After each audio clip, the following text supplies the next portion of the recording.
Yes, we back with another episode on Higher Voltage. I got a very, very special guest in the building. Miami Got Jokes. What's good, my brother? What's going on, y'all boys? It's your boy Miami Got Jokes, man. We back at it again, man. You already Thank you for know. having me on the show. Let's You rock. already know. Bless up, man. You already Let's know, do it. man. You keep it coming, man. So, how did it all start, man? Take them back to, the pre-beginning when you first found out that you can make everybody laugh. Shit, that shit started back in fucking elementary, nigga. You feel what I'm saying? Even my teacher was like, I remind her like Eddie Murphy and shit like that. So I always been like the class clown and all that, but I never really believed I could really do something with it. You feel what I'm saying? I was just a nigga that was just like making people laugh. Right. So it got to a point where after high school, I wanted to get into content creating, but I was such in like a bad relationship. Right. Like, nigga was so stressed, I couldn't even think about making jokes. Right. So my nigga Gama came to me. It's like, yo, man, look, I'm doing stand-up right now. I'm making all these videos, man. Come follow me. You know what I'm saying? He really put me under his wing. And ever since then, bro, I just follow his path, bro. And ever since then, I've just been going up and up. You feel me? A lot of people see me, like, on the videos and shit like that, but he really the foundation of all that shit. How it all started. You feel me? So shout out to him for sure. So let's keep it in the background for right now. Where you represent? Where you from? Oh, no, Miami all day. Shout out NMB. For sure. No. And not the beat, not the NMB. Just straight up North Miami. Listen, I follow no shade. No, I follow NMB. I was raised in NMB. You know what I'm saying? I got a lot of homeboys in NMB, but I was born and raised North Miami. You know what I'm saying? I went to school in NM. You feel me? But I had homeboys in NMB that I would chill with like almost every day. You get what I'm saying? So, yeah. Okay, because I ain't going to get too off topic because I know they used to always have the west side and the other side. Yeah, west side and east side and shit. Yeah, that's a whole nother topic. Sure. If you're not Zoe or ZB, you might not know what's going on in Florida. You already do. But it's all hood love. Everybody knows it's all hood love. So right now, making moves in the game, like who was your first inspiration as a comedian and you looked at him and said, yo, I want to try that, or I think I could do that? My first inspiration, it shit had to be Gamma, my homeboy Gamma, because he the one that introduced me to that realm. Right. You get what I'm saying? Then I started paying attention to the Fat and Funnies and the Success and the Plus and the Ridiculous Nick and you know what I'm saying? But Gamma really started that whole foundation of me starting to pay attention to all that whole comedy world, because without him, I wouldn't even know what the hell going on. You know what I'm saying? I wouldn't really paying attention to the social media and shit like that. So he really got me started. You get what I'm saying? Got my feet wet. Yeah, for sure. So let my Voltage fam know about the first time you touched the stage as a stand-up act. Can you let the people know that experience? That shit was nasty, bro. It was crazy work. I ain't gonna lie, it was a nasty experience. It's probably one of my worst performances because my homeboy's like, yo, I know this spot that you could get your feet wet, you feel what I'm saying? Where every comic, like when they first start. Like an open mic. Yeah, for sure. It was at the House of Kava in, I think it was on 15th Street in Biscayne. I can't remember the exact address. Right. But there's a whole bunch of white people there. Right. So in my mind, I'm like, man, you can say whatever in front of white people and they'll laugh. Right. Man, nigga, I got up on that stage, man. They weren't going for it. My eyes got big, bro. My eyes got big. Bro, I started stuttering, and my girl was with me at the time. Oh, Lord. So it was like, she's sitting there in the crowd, he's sitting there in the crowd, and I'm just like, I don't know what the fuck to say. It's like everything I was saying was not it, bro. It wasn't working. Nobody was laughing. I was up there like 10 minutes straight, bro. Like no laughs, no nothing. And then I got off the stage. I was like, man, fuck this shit. You know what I'm saying? I was mad because nigga, my girl was there. It looked embarrassing. It looked like you folded, but you know you funny. Yeah. I knew I was funny, but it's like, at that time, I felt like the shit wasn't for me. So got a question. Did you practice a little bit before the day? Did you do any studying or practicing? Not really, cause I just felt like, you know what I'm saying? Like, I feel like I'm naturally funny. I'll give you that. But that's when I learned, like, I might be naturally funny. I still got to prepare a little bit more. Right. You feel me? So that really humbled me. Like, it really taught me a lesson, bro. You got to get in your bag. You got to really, you know what I'm saying? Study your film. Put together your notes, write your jokes out, and really practice that out before you get on the stage. Right. So ever since then, I've been, you know what I'm saying, putting my work in. Right.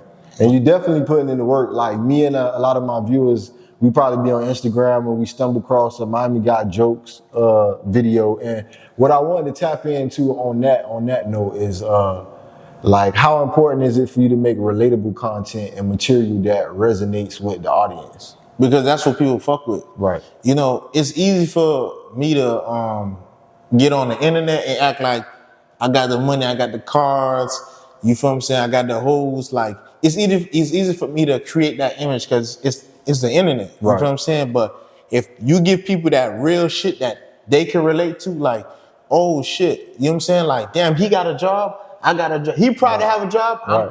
That means I'm gonna be proud to have a job. You feel what I'm saying? Or he went through this, damn, I'm proud that I went through that too, and I overcome that the same way he did. You Right. get what I'm saying? Once you give people that sense of light, bro, like they gonna start fucking with you because a lot of times when you get on that net, bro, a lot of motherfuckers be lying. Yeah, capping. It's a lot of facade. You feel what I'm saying? For sure. And at the end of the day, bro, the truth gonna come out. Right. You get what I'm saying? It's either you gonna give people the real or the fake. But at the end of the day, bro, as you see, The real gonna outlast the fake. the real gonna always outlast, bro. Because the fake be more like a trend. And if Exactly. you can't keep up with the trend, you fall to the wayside. Exactly. And you see it, bro. The proof is in the pudding. You feel what I'm saying? Motherfuckers be, man, I was working this thing for 5 years. That nigga ain't like that, man. That Right. nigga, you Right. see that shit just Yeah, come out unfold, after a bro. while. Facts. You know what I'm saying? With me, I'm gonna always give you I promise, bro. Like, I always giving people the real. You know what I mean? I don't want to give no fake, no weird shit. You get what I'm saying? So on that note, how important is it for you to be yourself and be comfortable in your own skin and not, invest in trying to see what's working for someone else? That's how the content just come out, it flows. Once you find your niche, yourself, like I'm gonna give you a perfect example, right? I could have easily been that nigga that could have forced that. Stop right there, homie. Right. You know what I'm saying? That's what blew up. Right. But if you really pay attention to my content, I don't even say that no more because that's not something I say on the regular. You feel what I'm saying? I'm an NM nigga. You know what I'm saying? I might give you that NM lingo. I might give you like a regular, English lingo. But Right. if me seeing, damn, stop right there, homie, blew up, I could have been trying to force the And stop. mud it. Yeah. Right. But it's like, that's not me. Right. You get what I'm saying? It's a part of you, Yeah. but I'm not finna mud it and ride that wave. I got other art and other creative skills I'm Exactly. gonna let y'all witness. That just goes to show you, bro, like, I could really step into different pockets. You feel what I'm saying? Because I found my niche. My main audience is NM. But I could step into different shit. So when you really, like, find yourself, you're comfortable with yourself, you could just step into different shit with your eyes closed and you're not even going to bat an eye. But when you try to ride the wave, and let's say that wave in, now you're going to be like, damn, what's next? Now I'm going to fucking do 20v1, nigga. Right. Everybody doing the 20v1. Right. Everybody doing How that. you gonna stand out from following the whole fad and trend? Exactly. Right. And one thing I want people to do when they come on my page, where they say, damn, yeah, he like that in real life. Right. You get what I'm saying? If you can't give a motherfucker that vibe, then you weird. You feel what I'm saying? Facts. So right now I want to talk about how you make your culture a part of your content, and also talk about like the phase that it came from and where it's headed. Like, like how like maybe back then certain things was less cool and now it's cool, and you actually making them see the real side of the culture instead of like you saying using it for trend. You making them find out some that they probably would have never found out if it weren't for Miami Got Jokes. Right. I want to be careful with that because I don't want to say I'm the reason why the Something NM started, lingo, yeah. You get what I'm saying? Because you got niggas like Jay Buck, Right. who been making videos like on the NM lingo. Or if you watch his videos, he been making videos like that. I'm just a nigga where I'm just pushing it. Right. You feel what I'm saying? I'm just pushing it further. So I want people to understand, if you from NM, be proud you from NM, bro. If you talk like a no Miami nigga, be proud of that. You know what I'm saying? Be proud that you from Miami, because it's not a lot of shit coming out of Miami now. Right. So it's like sometimes people try to connect themselves to the Atlanta people or the New York people or the Chicago style. Right. It's like we need Miami, to be originators of our own sound, Exactly. our own content. Miami got their own style, and it's like the more and more I step into it, the more and more I see people being more proud of that shit and really taking that shit further. Like, you see motherfuckers not from Miami, just Yo Kid or Buzz or Jit. You Yeah. know what I'm saying? So it's like I'm proud to see shit like that because more and more people are embracing the Miami culture, bro. Right. And it's something of ours that really can't be stolen, because a lot of our material and our ideas get stolen and renamed for another city, but we really starting to hold down. And I feel like a lot of that credit go to like people like Rick Ross and Kodak Black, like on the hip hop scene, as far as the music go. You know, not all the way around, but even on just that scene, I see that people who start to accept Florida more for what it is and pay attention to new areas and stuff. Yeah, like hell that. yeah. So how has it been for you networking in the, you know, the comedian scene and just the entertainment scene, period? Because I know you network with rappers, actors, everybody. Yeah, I love it, man. Like meeting new people, learning different things, how to incorporate it in my art, and how people can incorporate some of my videos in their art. You get what I'm saying? Making new friends with comedians, you know, working with them, working with new artists. You know, it just opening up different lanes and like, you know, expanding my horizon, how I think better. You know what I'm saying? How I move. You know, I got a manager. So it's like, now I know like I can't move any type of way and look silly. You know what I'm saying? You got to move correct when you working with other niggas too. So they could really take you serious. Because if I'm a comedian, motherfuckers will think I'm just all about jokes and I'm not serious. Like at the end of the day, it's still a business behind this shit. You get what I'm saying? So it's like, now that I'm working with other people, it's like, it's at the end of the day, you see the business side of it. It's not just like the Instagram and play shit. You feel me? Right. So what are some of your steps when you start creating content? What get Miami Got Jokes in this vibe? Like just to start even writing or coming up with content? A lot of my shit is just me, is my thoughts, like just thinking out loud. Like, would someone think the same way I think? Or, you know what I'm saying, just like a unpopular opinion. You feel what I'm saying? You never know. Like, you might have a thought where it's like, damn, it's like like 40 million people that was thinking the same thing, but you the one that was able to say it. And then you'll see like, damn, I was thinking that too, bro. But you the one that had the courage to say it. So it's like, I try to be that person. And you see more and more people that say like, damn, like, okay, damn, I agree with that. You know, hey, speak on that. Great minds think alike too. For sure. So sometimes your head will be in the same space, pause, as you know, the people that you trying to affiliate yourself with. They kind of like your peers. You know what I'm saying? That's on the same goals, whether it's, you know, the exact same feel or not. You know what I'm saying? But it's your boy Dollar Bill 305. We over here at Higher Voltage. We got your boy Miami Got Jokes in the building. We're going to get back to y'all in another segment. Y'all stay tuned. For sure. Yes, sir. Miami Got Jokes. So right now we're going to get into our segment where we do our verses, you know, lifestyle versus habits. So right now we going to get into a few comedians right now. So we're going to go to our legendary comedians first. Bill Cosby or Richard Pryor? Shit. Who I think is like, who I would prefer? Prefer. Even, or who you might feel like is the best to the world, even if you might say. Shit, let me get Richard Pryor. Bill Cosby in jail right now. Yeah. Bill Cosby. I probably could have found somebody else. Let me get the nigga with the clean record. Right. All right, moving right along. Kings of Comedy.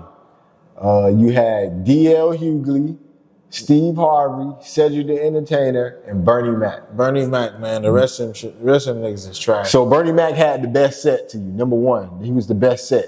Yeah, Bernie Mac is just like one of one. He's better than all them niggas. I don't find none of them other niggas funny. Like they like episode funny. Right, or they like stage fillers to be a host, like to keep the show rolling. Pretty much. Yeah, pretty much. But Bernie Mac is like, he's that nigga. Right, yeah, Bernie Mac. I give Bernie Mac that too, because he a natural. Yeah. I ain't playing with you motherfuckers. Kick it! Yeah, he a beast. Yeah, he a natural. All right, let's take it to movies. All right. Movies right now, funny movies. I want to say, all right, let's do TV shows before we go to movies. Okay. Dave Chappelle versus Martin. Nah, Dave Chappelle hands down. Dave Chappelle hands down, cause Martin funny, but Dave Chappelle had them shits where it's like, bro, 10, 20 years later, bro, it's like still funny, bro. Not even still funny. It's like you could see the message, like, bro. Nah, that nigga Dave Chappelle had gems, like, but Martin was a funny ass nigga, bro. Okay. Marvel. They don't make sequels like that no more. Okay. That's why that shit so classic like that. All right. You So know what I'm saying? what movie? Ask me something. What movies came out that's comedy movies where we could do a versus? I was gonna bring up Friday, but that's like an unfair challenge. We need to bring two stable movies that could actually battle each other in the comedy. I was thinking about Half Baked with Dave Chappelle as well. Nah, I wasn't rocking with Half Baked. Let's see. We can do Friday and Scary Movie. I was thinking about Marlon Wayans then with Scary Movie. It's just two different type of vibes. Yeah. Man. It's two different type of vibes. Like, But it's crazy you that you got say that that because hood I was shit. thinking about that. Yeah, you got that hood funny. You got that like weird funny. Scary Movie kind of commercial, a little commercial funny. Yeah, bro. Nah, both of them shits is like Yeah, it's both of them hard. shit hilarious in their own right. Now, that was a good pick. Yeah. Because I definitely was saying Friday too good of a movie to battle something, and then Scary Movie could beat it, but it's just like a different vibe. Yeah. Bro, that's a tough one. I got two movies. We gonna take it to Jim Carrey, Liar Liar, or the other guy, Mrs. Doubtfire. Now you gotta go Jim Carrey, Liar Liar. Yeah, Jim Carrey, Liar Liar. That shit was my shit back in the day. I'll give you another Jim Carrey movie. I don't know if you remember this. Jim Carrey, Ace Ventura. Yeah, Ace Ventura, the Pet Detective. Yeah, that shit was nigga, funny. I gotta go back and watch shit was that. stupid Ace funny. Ventura, Pet Detective. Bruh, that nigga there, bro. That nigga Jim Carrey, he Right. on a whole nother fucking level, Right. bro, of acting, bro. Mm-hmm. Nah, he And he was brought up under the Wayans too, even though he had some of his own start-offs Right. too, but he started off too with the Wayans with Living Color. no, right. Right. That nigga is on a different level of fun. Facts. Saturday Night Live. Who you feel like was a big part of like helping break Saturday Night Live, even though it been out for a while, but you know, like in recent times, within the last 10 years. You know what's crazy? I never watched Saturday Night Live. Okay. You know what I did watch though? What? I'm gonna see if you remember this. Mad TV. Oh yeah, I love Mad TV. Nigga, it's, bruh, I fuck with Mad TV, bro. Yeah. That shit was too fucking fun. You know what else I miss? What? Comic View on BET. No, Comic View was crazy. Crazy. Comedy View was That's when you crazy. first started witnessing a lot of the first upcoming talents like on TV wise. Yes. No, that shit was crazy, bro. Right. That shit was crazy. You had to be a demon to get on that Right. stage, bro. Because one thing I like about Comic View, and as much as I don't like getting booed, but it's like, it's that pressure, like, Right. nigga, you get on this shit and you do some bullshit, boy, the motherfucker let They you gonna know. boo you. They gonna get you up out of there. Yeah. Yeah. And I love that because it's like, you know, you got to bring your A game. I feel like a lot of times, you know, not to sidetrack Right. or whatever like that, but I feel like when I go to some of these artist showcases and I'm watching some of these artists perform, it's just like, Yeah. They need the Sandman from the Apollo to get him up out of there. nigga, you feel what I'm saying? It's like, bro, like, you really got to go up there and be prepared, have that shit ready, bro. Right. But yeah, go ahead. Last one. Chris Tucker or Kevin Hart? You know what's crazy? You bring that up. At my job, somebody was saying, who's a better actor, Chris Tucker or Mike Epps? Right. I like Mike Epps too. So that would have been a better probably comparison. Yeah. But the only reason why I went left field because Mike Epps sometimes from the beginning roles, he had a lot of having to replace Smokey. Oh yeah. So True. I wouldn't make them comparable because some of his come-ins was kind of like being that different Chris Tucker. Right. You know what I'm saying?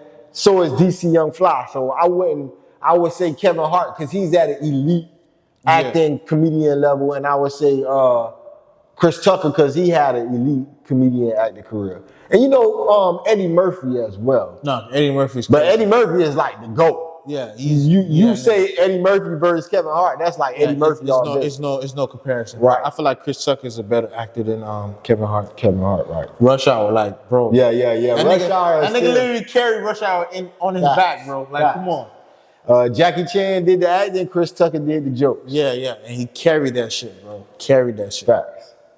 Yeah, but it's been great chopping it up with you, man. I Got Habits versus Lifestyle, the comedian edition, man. Miami Got Jokes, $Bill 305. You already know, man. Yes, we back. from a commercial break. You already know we got Miami Got Jokes in the building. Was good, my brother. What's good? We back. You already know, higher voltage, man. So I wanted to ask you, what was your biggest moment in your career, like when you were sitting back looking at your phone, like, dang, I can't believe this happening for me? My biggest moment is it's like it was like a year leading up to it, right? So again, shout out to Boet and everybody that helped me perform at the Miami Entertainment Awards, right? So they gave me an opportunity to perform at the Miami Entertainment Awards, and when I got up there, I was nervous, Right. I was dressed good, I was Right. feeling good or whatever like that. My girl was with me.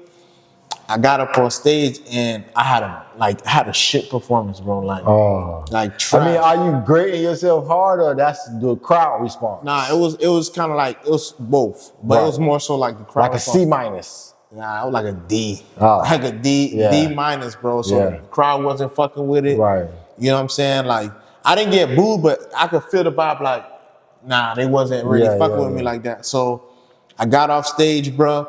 And I was so hurt, bro. I was so hurt. So I sat next to my girl and I started crying. She was like, don't worry.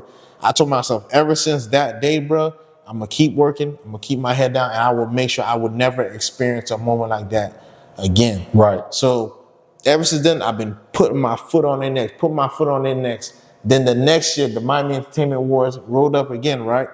And all that work I've been putting up, leading up to that following year, right. I end up winning the best comedian award. Oh, that's what's up, man. Yeah, Congratulations, man. Miami Got Jokes, best comedian of the world over here in South Florida, Miami. Yeah, for sure. So when I got that trophy, like it really felt something. It really meant something to me because the city, everybody voted for me as the best comedian. So it's like all that work I put in after having that humbling experience, it really boosted my confidence to keep going harder. You know what I'm saying? Keep representing. Yeah, and it's rewarding because you found out that you really deserve it. It ain't like your opinion, this other people's opinion. You got to vote in the winner, a bunch of different votes, and then whoever got the most vote win. You know what I'm saying? Yeah, that was definitely one of my biggest moments.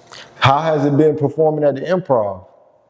Oh man, it's like home cooking, bro. Yeah. You know what I'm saying? It's one of my favorite places to perform, man. I always feel at home, bro. I always get nervous before I get on stage, but as soon as I get on stage, it's like, bro, I'm home. Right. You know what I'm saying? Like I'm batting 100. You know what I'm saying? Like it's always a great feeling when you perform on stages like that, bro. It's just like you just get that confidence. As soon as you get that first laugh out the way, right, and then you just cooking, keep coming. You just floating.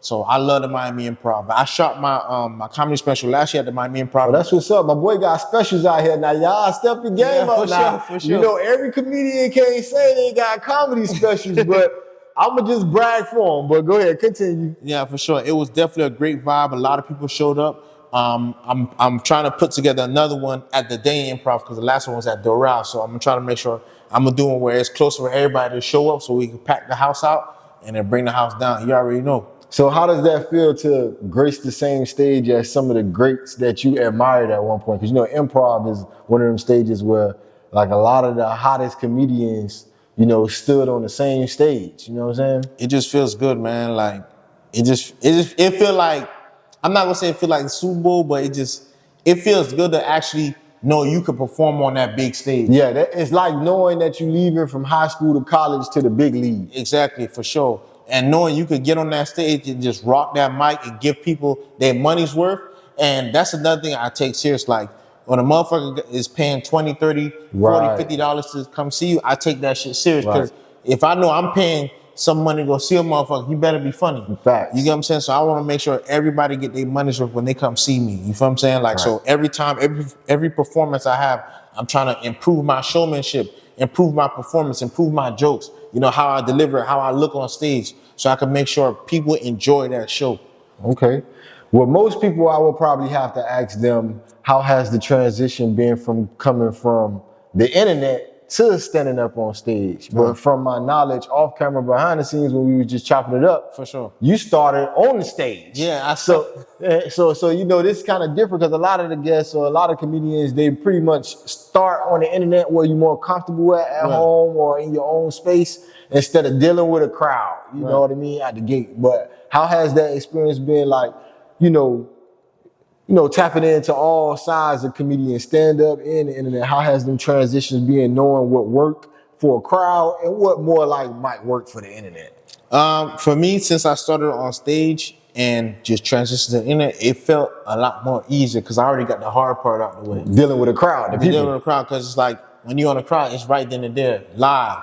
So you got to learn how to say a joke. If that joke don't work, quickly have a rebuttal. Right. Take a joke, you know what I'm saying, split it, put some in the middle so they could, relate, how to answer on cue. So knowing how to separate the internet and the stage, it's very difficult because people think like certain shit that you say on the internet is gonna work on stage, and most of the time it don't. Right. Because it's like you on stage for a long period of time. Can you make people laugh for 10, 15, 20, 30 minutes straight? Right. As opposed to the internet, you could just give them up like a 1 minute clip. Right, and you could chop it up and finesse. Yeah, you chop it up, put your little music in there, put your little sound effects, whatever like that, mix it up. Oh, you don't like it? Let's reshoot it. Right. You get what I'm saying? You could get all that, but on stage, you don't have no, let's do it over again. Because once you do that, the crowd can know when you not even rocking with your set. You get what I'm saying? But when you shooting shit on behind the scenes on the internet, it's like, nobody know, like, damn, you probably don't find this funny your damn self. Right. But the way you edit it, mixed and mastered, and put your music on it, it's like, oh shit, man, like he really confident in this shit. It's like production at that point. Exactly. Because on the fly, that's like real life timing. Exactly. So you have to know what jokes work and what jokes don't. So I try to make sure like I keep my stage jokes completely separated from my internet jokes. You get what I'm saying? My internet jokes is just me just thinking out loud. My stage jokes is shit, like material that I write to the side and put that there when it's time to, empty the clip on stage. Right. So how has that feeling been when you like getting a response from your fans, the jokes, and they might like let you know like, man, I was going through a downtime and you uplifted my spirit with these jokes and made me laugh, or I wasn't having so much of a good day and I stumbled across your video and I feel good again. Yeah, I'm not gonna lie, bro. That's when it really hit me, bro. Like, you know what I'm saying? Sometimes like you'll be posting a video and you just think like people just laughing just to laugh, but it really opened my eyes when I had someone DM me. He's like, bro, my mom passed away. Yeah. And every time like I need to get away from reality, I just watch your videos. And it hit me because it's like, sometimes like you don't really, how should I say, bro? You're not really thinking in a realm like, if my OG passed away, bro, I'm not thinking about going on the gram. Right. You feel what I'm saying? Like I'm trying to figure out like what the fuck I'm gonna do with my life. Right. So it really humbled me to really know there's people out there coming to me for like that get away from reality type of therapy. You get what I'm saying? So I really started taking that serious. I really started taking heed of, you never know what someone is going through, and they relying on you to really give them that sense of calmness, bro, that relaxation. You get what I'm saying? So most definitely. You feel me? You never know. And it's a sense of hope too, because I was just gonna touch like how you can make jokes about a bad situation, but it's like you shedding light on it, because I was on your Instagram. A lot of times I see you make jokes about our home team, Miami Dolphins. Yeah. Although we fans of the crib, yeah. Sometimes when we take them L's, instead of like being all sad about it, you might come with a joke like, you know what I'm saying, better luck next time, you know what I'm saying? So how has that process been, like actually making jokes about like something bad or pain? Because when you're going through something, bro, it's like the only way to keep going, to keep fighting through that shit is still find a way to laugh, still find a way to smile. You get what I'm saying? Because life be hard sometimes. Right. Every nigga go through it. Sometimes you might be broke for like 2 months, nigga. Facts. How you gonna get up? You feel what I'm saying? But you still gotta find a way positive. You still gotta find a way to say, you know what, man? Even though I'm broke for 2 months, but shit, I had their ramen noodle been holding me down, my nigga. And sometimes it don't even be that you might be broke. It just might mean that you don't have the extra finances that you want to invest in yourself. Because we see ourselves in a whole bigger light once you tap into that light. That's why we over here at Higher Voltage, vibing on a higher frequency. We got Miami Got Jokes in the building. You already know it. My brother paid dues, you know what I'm saying? Stand up. internet, you know what I'm saying? So how has the process been like making skits? Because, you know, that's a big thing right now in our era with the skits and like putting together like videos and stuff like that. So a lot of people want me to get, I started with making the skits, and then as I got older, I started like freestyling my videos. A lot of people want me to get back to the skits where I'm gonna give them that. 2025, I'm gonna give y'all skits back. A lot of people gonna tell me like, yo, bring back the skits. But, you know, I just try to make it relatable, like as far as like, you know, maybe relationship content or some sports shit or some shit that happened in Miami. You try to, you know, hurry up and, you know, get on top of the subject. Like, trending topics. So it's all about trying to be relatable, trying to see if like, oh, yeah, that's true, man. They do be doing that. Or, yeah, niggas do be doing that when they get bread. Or women do be doing that when they get another nigga, whatever like that. So it's like, you try to be on subject, on cue. So, yeah, man, just remember, 2025, I'm bringing the skits back, man. Everybody. All right, so you just said something that I want to tap on. So how has this response been when you do touch on subjects and by you actually having a voice now to where you like, you got a bigger name now, so when you say something, if somebody disagree, they might kind of come at you away, although they're a fan. They're really not trying to come at you away because they disagree, though. Right. How has that been like, you know, living in your truth, but at the same time, you trying to have a sense of humor with it? It's a gift and a curse, bro. Like, sometimes it's good and sometimes it's not. You know, I always give people the opportunity to tell me, like, yo, it's trash. Like, I'm not one of them niggas where it's like, you can't tell me if my shit trash or not. Right. I want you to be like, I want you to come to me like, damn, that video that you made, I ain't think that was funny. Right. Bro. I ain't think that was, like, it's certain videos I make where it's like, damn, maybe I question myself, damn, did I go too far? Did I violate the hood? You know what I'm saying? Or did I violate a woman? Or did I say something where it's like it offended a woman or whatever like that? So sometimes it's like, I'm at the point where whatever I say, I gotta stand on it. You get what I'm saying? Because I said it, I brought it. But there's levels to it, though, because the bigger you get in the game, it get a little bit of rocky. Some people be hating or clickbait or trolling because it's like, at the end of the day, if a fan disagree with you, they might be like, hey, I disagree with what you're doing, but, you know, I still rock with you. No, for sure. It's all love and respect. At the end of the day, I take all type of criticism. I'm not tripping. Exactly. You get what I'm saying? So, but it's up to me to make sure it's like, if I'm going to make this joke, I got to make sure I do it right. It's still my job, like, whether people gonna agree or not, it's still my job to take this subject where it's like people might not, it might be a serious shit, but it's like it's my job to find a joke and bring it out. The humor out of it, yeah. You get what I'm saying? Right. I can't complain and be like, damn man, y'all soft, y'all. No, that's my job to, you know what I'm saying, bring that funny out of it. So it's like, it's a gift and a curse, bro. The bigger your name, the bigger the blame. You know what I'm saying? That's how it goes. Right. What I wanted to know also was, how do you stay motivated? Like, what keeps Miami Got Jokes going? I'm not gonna lie. Sometimes I do get lazy. That's probably why. I think a lot of us fall astray because discipline. But go ahead. Yeah. I'm not gonna lie. Sometimes I do get a bit lazy. That's probably why I'm not a bigger name as I should be. Sometimes I do get tired. You know, working a job, it's like coming to the crib, working a 16-hour shift. Right. You still got to come home, make the video, whatever like that. So I try to tell myself like, bro, post a video every day. If not every day, like try to keep count. Like try not to, wait too long to post another video. So I try to make it my duty to try to post every day, try to give you guys content, try to give you guys the best content, try to be critical of my work, and knowing I have an end goal, knowing where I wanna go. You get what I'm saying? Try to challenge myself. Like a lot of people say, what keeps me motivated is that I like to be competitive. Like, damn, I see this nigga here, then I want to be better than him. Right. You get what I'm saying? It's not that I'm hating on him like on some like he not better than me, but it's like I want to be better. I want to reach that level and go past. You get what I'm saying? I do the same thing too, but I only do it for numbers. Like if I'm trying to reach certain goals and I already know what an A-list artist is or what a B-list artist is, if I'm not even doing what a C-list artist is, maybe I shouldn't even be worried about the race at all and just get myself together to get in the race. Exactly. When you get to a point, you see how you podcasting, bro? You get to a point where it's like, damn, this nigga dropped a video today. Then he dropped a video tomorrow. It's like, am I seeing myself doing that? Right. You know what I'm saying? And I got to get to that level. Like for me, I watch a lot of Fat and Funny. This nigga posts like fucking. Shout out Fat and Funny. Yeah, Fat and Funny. He a real good dude, man. Real good dude. This nigga Fat and Funny posts like 2-3 times a day. You get what I'm saying? I'm the type of nigga. I'm posting like 3-4 times out the week.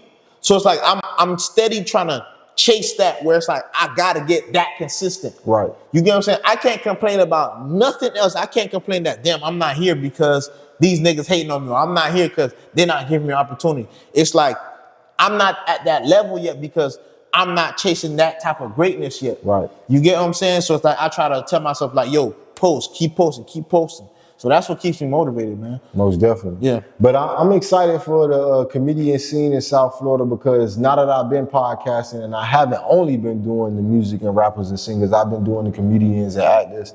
I noticed like, Front Street Mick, the Chicken and Backwoods with Shout out to Dick them boys, man. You know what I'm saying? Lil James 305, all of these artists and comedians is like, y'all got a lot of talent. And I feel like sometimes y'all need a hub to link up and network with just so y'all can create stuff together, because I feel like the followings that a lot of y'all got, if it was something that could be put out the right way, like just, some A1 quality production where you could put something out and it's like not the kings of comedy, but something where it's just like Miami comedy and they get a chance to see everybody have a 18, 15, 20-minute set. You know what I'm saying? Right.